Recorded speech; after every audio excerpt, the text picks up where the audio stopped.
Welcome to Working for Women, the Independent Women's Forum podcast, where we are changing the conversation about women and public policy for the better. All right, welcome to our listeners. We're over a month into the fall semester now. It's October, and a lot of young people, young women have settled into their dorms, and newcomers to campus are kind of working on their freshman 15, if you guys remember what that was like. But on a serious note, young women and young men have probably been inundated over the past month and a half with stories and statistics about rampant sexual assault on campus. The question is, if it's this bad, do we need to lock our daughters away and keep them away from college? Or is there more to this story? So today we're excited to have Jennifer Braceras. She's an independent columnist, and she penned a terrific essay entitled Straight Talk for Women, and this is in the Wall Street Journal, where she's offering some advice to young women on how to avoid sexual assault on campus. So we're happy. Jennifer, welcome to the program. Thank you for having me. Awesome. Before we jump into this, to your common sense advice and kind of dig a little bit deeper into the topic of sexual assault on campus, what motivated you to write this piece?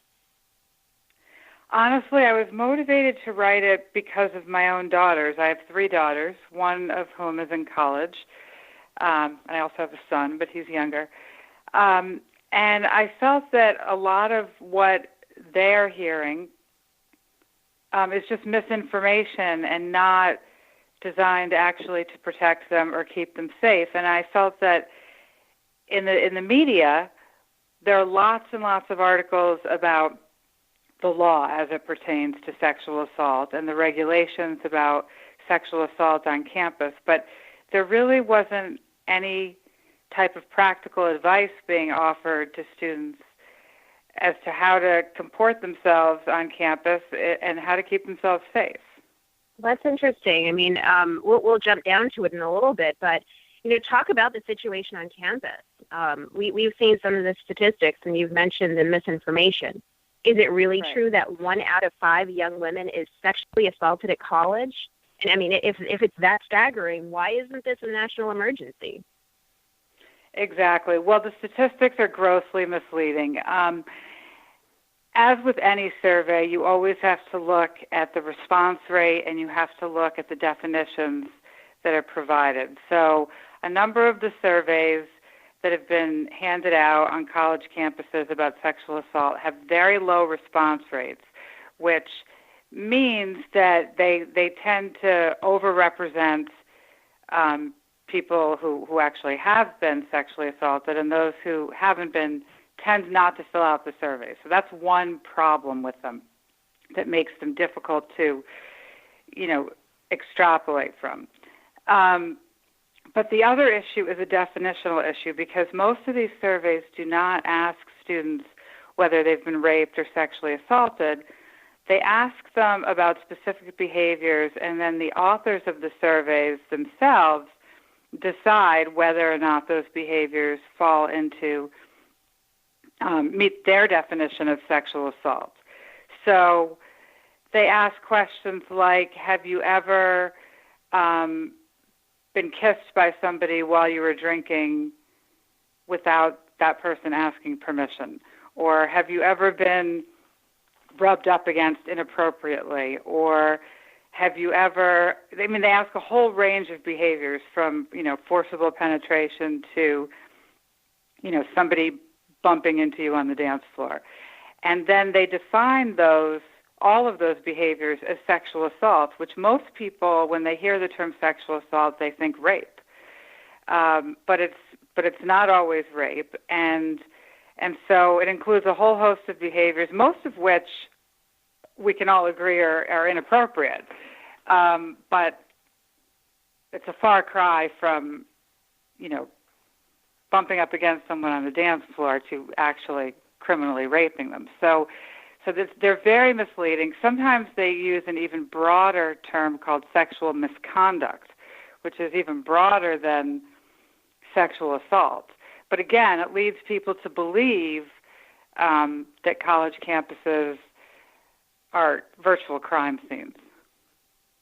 And I'm glad you gave those examples, because I was watching a reality television show recently where the mother was so scared for her daughter to go to campus. And I'm thinking, probably her campus is relatively safe. And, that wayward kiss when a sports team, makes catches like the last catch or does a home run, by a couple of some drunk kids, in the bar, things like that could happen. But unfortunately, it could also be considered an assault, which could lead someone down a pretty rough path. So, I could definitely see some of those examples. Right. And what I think it's important for people to realize is all young women between the ages of 18 and I think 24 or 25 are more vulnerable to sexual assault than the rest of the population generally, right? But it turns out that within that age group, women who are not in college are sexually assaulted much more frequently than women who are in college. So college campuses are actually safer places for women of that age group than the rest of the world. Well, and I'm guessing that, these are going to be women those who are not non-college educated are going to be probably ones who go to the authorities to have their cases actually investigated, rather than just kind of the school's definition of what assault looks like and their investigations. I haven't seen statistics on that, and I don't know, but I think typically women who are in college are more educated about these issues, and I think are possibly more aware of protecting themselves. And campuses are set up. You go on any college campus today, and there are those emergency call boxes all over the place, and there's all sorts of literature about what to do if you're assaulted, and so people on college campuses, they have more resources. So I think they're more protected. Well, let's talk about kind of the investigations. So if someone, we recently heard about the Department of Education that Secretary Betsy DeVos has, reversed some guidelines that were issued to colleges and universities, reversed guidelines issued by the Obama administration. What can you explain, what this means for the college? What are the implications, what this means, and will anything actually change? So that's a lot to unpack there. But the Obama guidelines basically required schools, any school that receives federal funding from the government, to handle claims of sexual assault in ways that many people felt stacked the deck against the accused. So, for example, they required that the burden of proof be lowered to a preponderance of the evidence. They really limited the rights of people accused of sexual assault to try to prove their innocence. It limited what they could do in these hearings in terms of their ability to present evidence in their defense. But the other thing that the Obama-era guidance did was it expanded the scope of how colleges should define assault, just as we were talking about a moment ago. And it gave them the freedom to define assault in ways that are much broader than the criminal law. So, for example, at some schools, they define sexual assault as any, trying to think of the formulation that was used. There's one school that defines sexual assault as sex obtained by misleading somebody.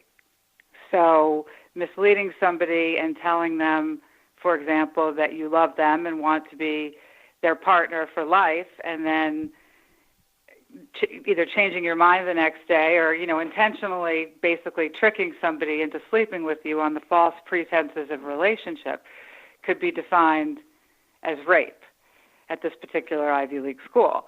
So those types of definitional problems were actually encouraged by the Obama-era guidance. So what Secretary DeVos did was she repealed the guidance, and she's essentially reviewing the regulations in an attempt to make the process of investigating these claims fair to both sides. And her goal is to make it that just because somebody says they've been assaulted doesn't mean that they have been assaulted, that there has to be a presumption of innocence until a determination has been made as to what happened. So in essence, it's kind of returning to that idea that, you are innocent until proven guilty, or at least that, people who've been, who have charges alleged against them, have a chance to clear their name. I thought it was interesting just to read some of the stories of students, both male and female, who have been caught up in the system as a result of, either fraudulent charges of sexual assault, or young girls who, were forced because of these broad definitions to have, someone who they were in a relationship with investigated, even if they didn't want to. So I think that's really interesting. Do you think these changes will lead to less safer campuses, as we're hearing in the media? No, definitely not. But I don't think they're going to lead to much of anything, because you've already seen both schools and state politicians come out and say, we don't care that the Department of Education has revoked this guidance. We're going to go ahead and apply the guidance anyway, right? That is their right under, a federal system. A state can pass a law that's more strict than the requirements of federal law, so they're within their right to do that, and private colleges are within their rights to have whatever disciplinary codes they see fit. So I don't think their policies, unfortunately, are going to change much, at least, in the first instance. But even if they did, no, it wouldn't make campuses less safe, because the things that make campuses less safe weren't being addressed by this policy anyway. I mean, all the Obama guidance did was mandate how claims should be adjudicated after the fact. It didn't do anything preventative at the front end. I think that's a good segue into talking about what young women can do, to take preventative measures to ensure that they don't find themselves in sticky situations. So I would love for you just to walk through your tips, the 5 tips that you listed out. Well, it's really common sense, and it almost sounds silly that we have to say these things in this day and age, but a lot of the problem on college campuses stems, I believe, from 2 unfortunate forces. And one is binge drinking, and the other is the hookup culture generally, both of which are problems and cause safety issues on campus, a variety of safety issues. So my first tip that I wrote about in the piece was basically, don't get drunk and go home with someone you don't know. Sounds like common sense, right? People shouldn't drink to excess. It's that simple. Because when you do drink to excess, you make bad decisions, and you could end up in unsafe places, and nobody wants that to happen. But sort of a corollary of that is that there's safety in numbers, and so when you do go out on campus, you should go with a group, and you should stay with the group. You shouldn't let your friends peel off. You should make sure you stay together, that you leave together, that you know that everybody's accounted for at the end of the night and back in their rooms or wherever they want to be. And that's really the safest approach. When people get separated, is when problems start, especially when there's drinking involved. So when you are out drinking, it's best to be with friends who can sort of act as a check on, decision making. So those are sort of the first 2 points. The third point that I talk about is just rejecting the hookup culture generally, regardless of alcohol, because that's really, students are told when they get to campus that they're adults and that they have,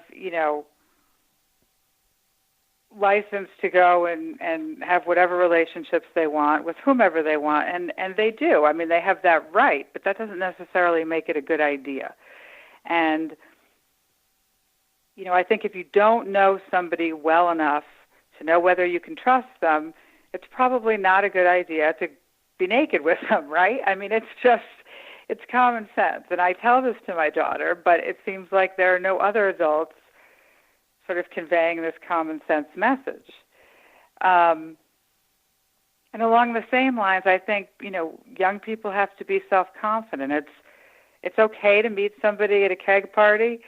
It's okay to, be interested in somebody that you've just met. But if they're really interested in you and you're really interested in them, they'll be equally interested the next day, right? When it's not in the middle of a party and alcohol flowing and, you meet someone you like, great, exchange phone numbers, text them the next day, and get together for lunch or meet at the library or, hold out for a real date. Don't just go off with somebody the first time you meet them. So it's, again, common sense. Another tip I have is it's basically buyer beware. I mean, if you decide to participate in the hookup culture, you have to go in with your eyes open and realize that, promises made in the heat of passion are meaningless. This goes back to what we were talking about before with the Ivy League school that has defined assault as manipulation, right? People will do what it takes to get someone into bed with them. That's human nature. It might not be right. We might not like it, but that's reality. And people will tell you what they think you want to hear in order to get your clothes off. That's the way of the world. So if you're going to participate in the hookup culture, know what it is, that it's a transactional situation, and don't expect anything afterwards. Another point I have is really that to be clear about your wishes, right? I mean, no means no. We've been told this from the time that we were very young, but nobody knows your wishes if you don't articulate them. So you can't expect your partner to know that you want to stop if you haven't articulated that. And that's actually a somewhat controversial viewpoint because the feminists nowadays are pushing for affirmative consent rules and affirmative consent laws across the country, which basically put the onus on the other person. So at some colleges and universities, they define consent as you have to get affirmative consent at every step of the way, and you cannot infer consent from the behavior of another person. So even if the person seems wildly enthusiastic about what's happening, and they're laughing and smiling and taking their own clothes off and proceeding to the next level, that's not defined as consent by some colleges and universities, which is silly to me, because in every other aspect of life, we can make inferences based on people's behavior. But for some reason, we're not supposed to when it comes to sex. So I would say, regardless of what people are saying about affirmative consent, really, if you want to keep yourself safe, you have to be willing to articulate what you want, what you don't want, and if something's making you uncomfortable, you need to say so. That's the best way to protect yourself. And finally, I mean, if you are assaulted or anything bad should happen, the number one thing is call your parents or a trusted adult and take action immediately. Go to the police, go to the hospital, call a rape crisis line.